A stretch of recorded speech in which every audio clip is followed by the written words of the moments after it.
BBA, BCA, BCom computer కోర్సులో 100% placement లభించే ఏకైక డిగ్రీ కాలేజ్ కూకట్పల్లిలోని i3 డిగ్రీ కాలేజ్ 8367215215. నమస్తే రమగారు. నమస్తే జయ. రమగారు, వివాహేతర సంబంధాలు, స్నేహాలు కాపురాల మీద ఎలాంటి ప్రభావాన్ని చూపిస్తున్నాయి? ఇప్పుడు ఎక్కువ కనపడుతున్నాయి కదా. అవును, ఇదివరకు కూడా ఉండేవి జయ. అవేమి ఇవాళ కొత్తగా వచ్చేసినవి కాదు, ఉన్నాయి ముందు నుంచి కూడా. అయితే అప్పటి కాలం ముందు కాలం ఏంటంటే ఆడవాళ్ళకి ఇన్సెక్యూరిటీ, ఫ్యామిలీస్లో ఎవరు వాళ్ళని వెనక్కి తీసుకోకపోవటము, భర్తలకు ఏదైనా ఎక్స్ట్రా మ్యారిటల్ అఫైర్స్ ఉన్నాయనుకో అప్పుడు వీళ్ళు చాలా కష్టపడేవాళ్ళు. ఇందులో ఏంటంటే రకాలు ఉంటాయి. ఎక్స్ట్రా మ్యారిటల్ అఫైర్ ఉన్నా కూడా సంసారాన్ని ఏ రకంగానూ చెదరనివ్వకుండా డిస్టర్బ్ చేయకుండా ఉంచుకునే జనం కొంతమంది.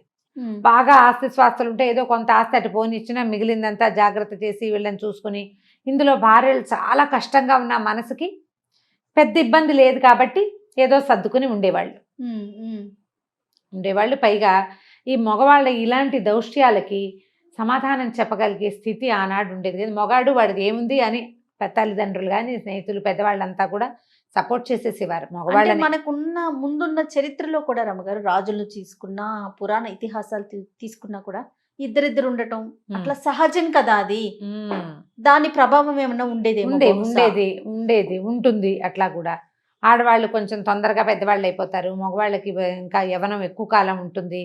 ఏవో రకరకాల వచ్చినాకే కదండి ఒకే భార్య అనే సిద్ధాంతం బాగా నాటుకుపోయింది. ఒకే భార్య. అబ్బే, రాముల వారి తరంలో దాంట్లో మాత్రం ఎక్కడో ఉంటాం జయ. మనం ఇలాంటి భావాల్లో ఉంటుంటాం. ఒకే భార్య ఉన్న రాముల వారి తండ్రికి ఎంతమంది భార్యలు ఉన్నారు? 3 భార్యలు ఉన్నారు. ఆయన పెట్టుకున్నాడు సిద్ధాంతం. అదే నేను ఆయన పెట్టుకున్న దగ్గర నుంచి పెట్టుకున్న తర్వాత ఇప్పుడు ఆ తర్వాత వచ్చిన మహాభారతంలో అందరు బోళ్ళంతమంది భార్యలు లేరా? కృష్ణుడికి లేరా? ధర్మరాజుకి లేరా? భీముడికి లేరా భార్యలు? అంటే ఆయన వ్యక్తిగతంగా పెట్టుకున్న సిద్ధాంతమే అనుకోవాలి మనం. అది ఆయన తన సిద్ధాంతం ఏకపత్ని వ్రతుడుగా ఉంటానని పెట్టుకున్నాడు ఆయన.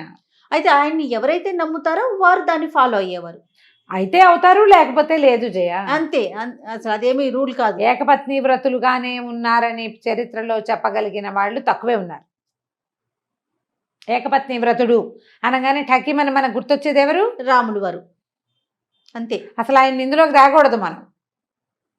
ఆ పాయింట్ అసలు ఇక్కడ లేనే లేదు. అది వేరే సంగతి, జనాల ఉద్దేశాలు, అభిప్రాయాలు. అయితే క్రమంగా ఎక్స్ట్రా మ్యారిటల్ అఫైర్ పెట్టుకుని ఆమె కోసం వెళ్ళిపోయి ఈ సంసారాన్ని వదిలిపెట్టేసేవాళ్ళు.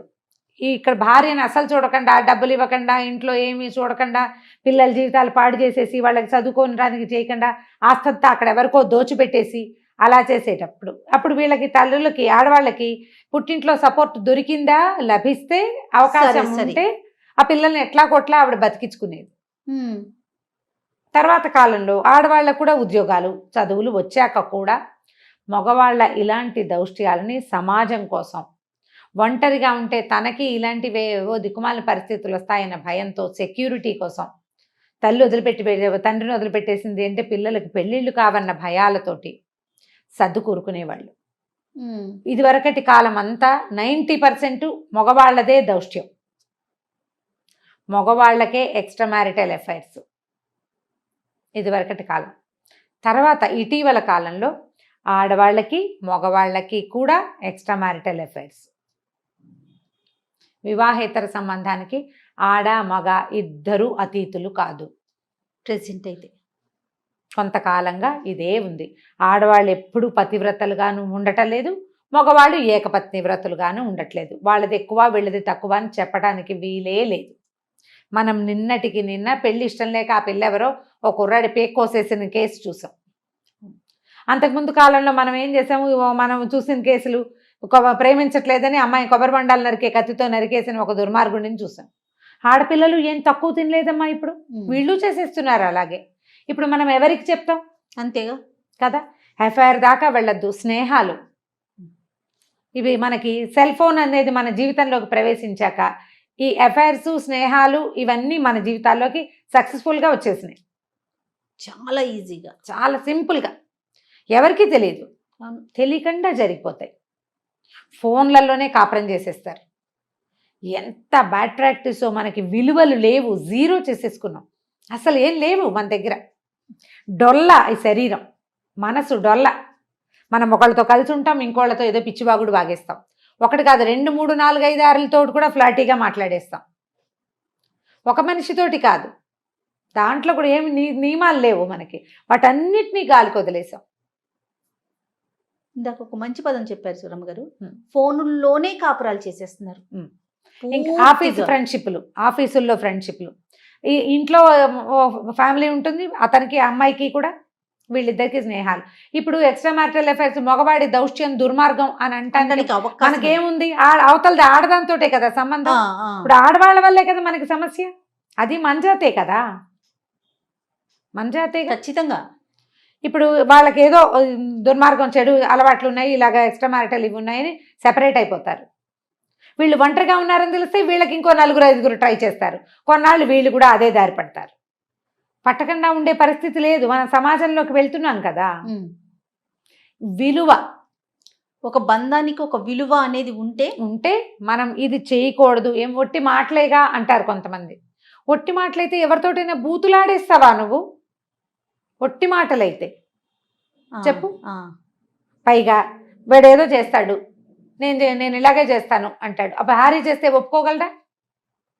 మీ ఇద్దరు చెరొకళ్ళతోటి ఎవరో ఒకళ్ళతోటి ఏమిటేమిటో చేసేస్తుంటే మీ మధ్యలో ఉన్న ఈ మీ అమ్మా నాన్న, వాళ్ళమ్మా నాన్న, మీ ఇద్దరికి కలిపి పుట్టిన పిల్లలు, మీ సొంత సమాజం ఏమవ్వాలి? తిలోదకాలు ఇచ్చేసాం మనం విలువలకి, అంతే. మొన్న ఒక కథ చదివాను జయ, శివల పద్మ గారు. శివల పద్మ చిన్న చిన్న కథలు చాలా బాగుంటాయి, మంచి కథలు రాస్తారు. గుణపాఠం అని ఒక భార్యాభర్త కథ రాస్తారు. బ్రీఫ్గా 2 వాక్యాలు. ఇప్పుడు ఆవిడ పేరు చెప్పడం ఈ కరెక్ట్గా దీనికి సిచ్యువేషన్కి యాప్ట్గా ఉన్న కథ అది, అందుకనే చెప్తున్నాను. ఓ అమ్మాయి, సుప్రీతి లాంటి పేరేదో, అమ్మాయి భర్త స్నేహం బాగానే ఉంటారు, మొదట పెళ్ళై 5-6 సంవత్సరాలు అయింది. ఆఫీస్లో ఇంకొక అమ్మాయితోటి ఫ్రెండ్షిప్, అతనికి ఫిజికల్ రిలేషనే. నేను వదిలిపెట్టను, ఏం చేసుకుంటావో చేసుకో, అందరూ ఉండట్లా, అందరు ఆడాళ్ళలాగా పడి ఉండమంటాడు అమ్మాయిని. అమ్మాయికి పడి ఉండటం ఇష్టం లేదు. అత్తగారు ఏదో చీర కొనుక్కోవడానికి డబ్బులు ఇస్తే, మీరు ఇప్పుడు 2 సార్లు ఇద్దరికి ఇవ్వాలి, నాతో పాటు మీ కొడుకు ఉంచుకున్న అమ్మాయి కూడా ఉంది, ఆవిడకు కూడా ఇవ్వాలి కదా అంటుంది. ఓ తల్లి కేకలేస్తుంది, ఏమిట్రా అంటే అదన్నీ పిచ్చివాగుడు వాగుతుంది అంటాడు. ఇది భార్యాభర్త మధ్యలో వాళ్ళిద్దరే కొట్టుకుంటూ ఉంటే బాగుంటుంది. అందరికీ తెలిస్తే ఎంత ఆక్వర్డ్గా ఉంటుంది. ఆ అమ్మాయి ఏం చేస్తుంది, పడి ఉండమంటాడు మొగుడు. సత్యనారాయణ వ్రతం పెట్టుకున్నామని అందరినీ పిలుస్తుంది. పినమావ గారు వాళ్ళు వీళ్ళు వచ్చినప్పుడు, ఎందుకమ్మా మమ్మల్ని అందరినీ పిలిచి ఇప్పుడు ఏమిటి పెట్టుకున్నారంటే, మా ఆవిడ ఉంచుకున్న అమ్మాయి ఉంది, అమ్మాయికి చూపిద్దామని, మీకు పరిచయం చేయటానికి అని చెప్తుంది. ఈ ఉంచుకోవటం అనే పదం ఎంత అసహ్యంగా ఉంది జయ. ఈ మాట ఎవరికి వాళ్ళు ఇది నా మీదకి రావటం అనేది ఆలోచించుకుంటే కదా మనకి సిగ్గొచ్చేది. ఇప్పుడు ఆడవాళ్ళ ప్రమేయం లేకుండా ఈ ఎక్స్ట్రా మ్యారిటల్ అఫైర్ అనేది కుదరదు కదా. ఎట్లా కుదురుతుందండి? 2 చేతులు కలిస్తేనే కదా. అవతల మనిషి ఆడమనిషి అయితేనే కదా ఇది కుదిరేది. ఆ మనిషికి కూడా ఉండాలి కదా. ఇంతకీ అమ్మాయి కూడా వస్తుంది భర్తతో కలిసి. అతనికి ఆఫీస్ కొలీగు భర్తతో కలిసి సత్యనారాయణ వ్రతానికి వస్తుంది. ఏ వ్రతం అయిపోయిందా, ఇది అయిపోయింది అంటే అయిపోయింది, మా ఆయన నేను అందరికి పరిచయం చేయాలి కదా, నువ్వు నాలాగానే కదా, నేనెంతో నువ్వు కూడా అంతేట మా ఆయనకి, అందరికీ పరిచయం చేద్దామని నిన్ను రమ్మన్నానంటూ. ఏం మాట్లాడుతున్నావు? అవును మరి చెప్పాడు క్లియర్గా, ఆ మాట చెప్తున్నాడు కదా. మరి అదేమిటో మీ ఆయన కూడా అలాగే అంటే బాగుంటుంది కదా. నా అమ్మాయి భర్త ముందే చెప్తుంది. ఆఫీస్ ఫ్రెండ్స్ వాళ్ళిద్దరూ సంబంధం మెయింటైన్ చేస్తారు, ఇద్దరు కలిసి ఫోన్లలో మాట్లాడుకుంటారు, ఎక్కడికైనా వెళ్ళి స్పెండ్ చేస్తారు. ఆ అమ్మాయికి అమ్మాయి సంసారం ఉంది, ఇతనికి ఇతని సంసారం ఉంది. ఆ అమ్మాయి భర్తకి ఏం తెలీదు, ఈ అమ్మాయి ఇతని భార్యకి మాత్రం తెలుసు. ఆ అమ్మాయి ఒప్పుకోదు. ఏమంటుంది, ఇప్పుడు నేను కూడా 6 ఏళ్ల నుంచి నేను నీతో కలిసి ఉంటే నేను నచ్చక నువ్వు నచ్చలేదు, నేను ఆ అమ్మాయిని చూస్ చేసుకున్నాను అంటాడు. అయితే వెళ్ళి దాంతోనే కాపురం చేయండి, అది కాపురం వదిలిపెట్టుకుని రాదు. ఇదే కదా ఎక్స్ట్రా మ్యారిటల్ అఫైర్ అంటే. ఈ అమ్మాయికి ఓ పిల్ల కూడా ఉంది, చంటి పిల్లాడు ఎవరో ఉన్నాడు, 2 ఏళ్ల పిల్లాడు 3 ఏళ్ల పిల్లాడు. తర్వాత ఏమవుతుందండి? ఇదే కథ ఎండ్ చేస్తారు. అతని భర్త ముందే మొత్తం అందరికీ ఓపెన్ చేసేస్తుంది. ఆ అమ్మాయి భర్తకి తెలిసిపోయింది. ఇప్పుడు అమ్మాయి పరిగెత్తుకుంటూ వెళ్ళిపోతుంది మొగుడు వెనకాల ఏడుస్తూ. మరి అమ్మాయికి సంసారం పాడు చేసుకోవడం ఇష్టం లేదు, జస్ట్ సరదా స్నేహం చేస్తుంది. నీ సరదా స్నేహం పాడవచ్చు, నీ సరదా స్నేహం ఇంకొక స్త్రీకి అపరిమితమైన కష్టాన్ని కలిగిస్తే ఎట్లా? అదే కష్టం నీకొస్తే నీ భర్త కూడా ఇలాంటివే చేస్తే అని వీళ్ళు ఆలోచించాలి. నా భార్య కూడా ఇలాంటిది చేస్తే నేను ఓర్చుకోగలని మగవాడు ఆలోచించాలి. సరదాగా మొదలు పెడతారు జయ, హాయ్ హలో గుడ్ మార్నింగ్లతో. నేను చూస్తాను కదా, నాకు వస్తాయి అలాంటి కేసులు జయ. కేసెస్ చూస్తారు. పొట్టిగా గుడ్ మార్నింగ్, మొదటి రోజు గుడ్ మార్నింగ్, ఒక 5-6 రోజుల తర్వాత ఇంకో ఏదో 2 వాక్యాలు, వీళ్ళు ఏదో డెస్పరేట్ గా ఉంటారా 2 వాక్యాలు, 2 కాస్త 4 అవుతాయి, 6 అవుతాయి, తర్వాత నీ ఫోటో పంపించు, నా ఫోటో పంపించు, నువ్వు నేను. ఈ నువ్వు నేనుగా మనతో పాటు తాళి కట్టి ఉంచుకున్న భార్య ఉంటుంది చూడు, అది నువ్వు నేనులో ఉండదు.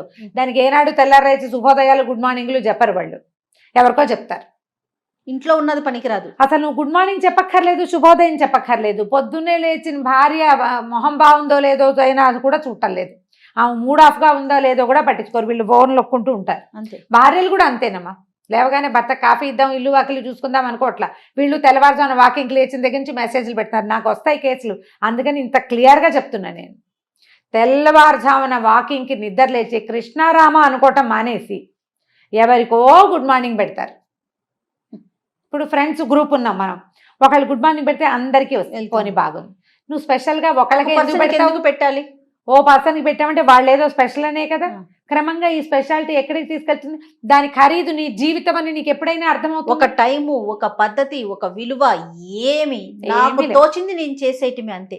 ఎవరికి తెలియదు అనేది ఒక కాన్సెప్ట్ అయితే, నా ఇష్టం అనే ఇంకొక ఆలోచన రమ్మగారు. అమ్మాయిలకి అలానే ఉంది, అబ్బాయిలకి అలానే ఉంది. నీ ఇష్టం బాగానే ఉంది, ఓకే, నేను అస్సలు కాదను, మనం కాదనం, ఎవ్వరు కాదనరు.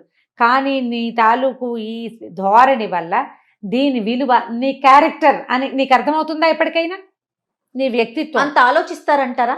ఆలోచించే పెట్టుకునే వాళ్ళు అంత ఆలోచిస్తారు. నాకంటూ ఒక క్యారెక్టర్ ఉంది, నేను ఒక మనిషిని, అన్నం తింటున్నా, మర్యాద, నాకు ఒక మర్యాద, అది రోజు నేను అన్నం తింటాను. ఇప్పుడు ఇది ఓపెన్ గా ఒకళ్ళ ముందు ఇది ఓపెన్ అయిపోతే, వీళ్ళిద్దరికి సంబంధం ఉంది అని నలుగురిలో తెలిసిపోతే నీకు ఓకేనా? తెలియజేయటం ఇష్టం ఉండదు, అలా తెలియకూడదు. అట్లా తెలిస్తే బాగుండదు, మర్యాద కాదు. అవి తెలియచేస్తే పెళ్ళాలని తిడతారు, వాళ్ళు చేస్తారు, వీళ్ళు చెప్పకూడదు, నోరు విప్పకూడదు. అది చాలా తప్పుగా తోస్తుంది. ఎంత దిక్కుమాలిన ఆలోచన విధానం అంటే ఇది. మనకు ఒక క్యారెక్టరు, దానికి ఒక విలువ, మన జీవితానికి ఒక మర్యాద, మనతో ఉన్న ఫ్యామిలీకి ఒక మర్యాద, మన పెళ్ళానికి ఒక విలువ, లేదా మన భర్తకు ఒక విలువ. నీకు ఇష్టం లేదు పెళ్ళి, నువ్వు ముందే ఎందుకు చేయవు? పోనీ వీడిని నచ్చలేదు, ఏదో కుదరలేదు, ఎవరితోటో ఫ్రెండ్షిప్, వాడు నచ్చకపోతే ఇంకోటి, అది నచ్చకపోతే. జంతువులమా మనం? జంతువులం కాదుగా. ఎందుకు చక్కగా వేషభూషాలన్నీ మనకి జంతువుల్లాగా అడవిలోకి వెళ్ళిపోతే హాయిగా వస్త్రాలు ఉండవు, ఫ్యాషన్ ఉండదు, ఎలా పడితే అలా ఉండొచ్చు. నీకు అవి ఎలా విశృంఖలంగా చేస్తాయో ఆ విశృంఖలతని మన దైనందిన జీవితంలో విత్ సెల్ ఫోన్ చేసేస్తున్నాం మనం. ఆలోచించండి, ఎక్కడికి పరిగెడుతున్నాం? మనం ఎంత సంపాదించినా, ఎంత పేరు తెచ్చుకున్నా, ఎంత బ్రైట్ ఫ్యూచర్ ఉన్నా, దాంతోపాటు క్యారెక్టరు విలువ, వ్యక్తిత్వము విలువ అనేవి 2 పెద్ద పాయింట్లు ఉంటాయి. ఆ 2 ఉంచుకోండి. జస్ట్ అవకాశం దొరకగానే, ఎవ్వరూ చూడలేదనగానే మనలో ఉన్న మృగాన్ని బయటికి తేకూడదు. మృగాన్ని తల పగలగొట్టి లోపల ఉంచుకోవాలి. ప్రతి వాళ్ళకి ఉంటాయి, ప్రతి మనిషిలోనూ ఒక చిన్న పిల్ల ఉన్నట్టే ఒక మృగం కూడా ఉంటుంది. దాన్ని తల మీద కొట్టాలి ఎప్పటికప్పుడు, స్పృహ తప్పి లోపల ఉండాలి, దాన్ని బయటికి రానివ్వకూడదు. ఈ మృగాల్ని బయటికి తెస్తే మీరు మనుషులుగా మిగలరు, సమాజం పాడైపోతుంది. ఇప్పటికే మనం పాడైపోయే దిశగా అడుగులు వేస్తున్నాం. మనం ఎవ్వరికీ చెప్పక్కర్లా, మనలో మనం మార్చుకుందాం. ఇప్పటిదాకా ఏం చేసామో చేసాం, కనీసం ఇప్పుడు కట్ చేసుకుందాము. ఇప్పుడు ఈ పిచ్చిగా పెరిగిపోయే రెక్కల్ని కత్తిరించేసేయాలి. కరెక్ట్గా ఎగరడానికి సరిపడానే రెక్కలు ఉండాలి జయ. అవునండి, దేనికైనా దాన్ని మించి పెరగకూడదు, అది ఎక్కడో చోటు చిక్కుకుపోతుంది. ఈ అక్కర్లేని బంధాలలో చిక్కద్దు, చిక్కకుండా ఉండాలని ప్రయత్నం చేయండి. ఉన్న బంధాన్ని శాశ్వతంగా కొనసాగించాలి, దానికి విలువ ఇవ్వండి, మీకు విలువ ఇచ్చుకోండి ముందు, అప్పుడు ఇంకా ఏ సమస్యలు ఉండవు. నమస్తే రమ్మగారు. నమస్తే.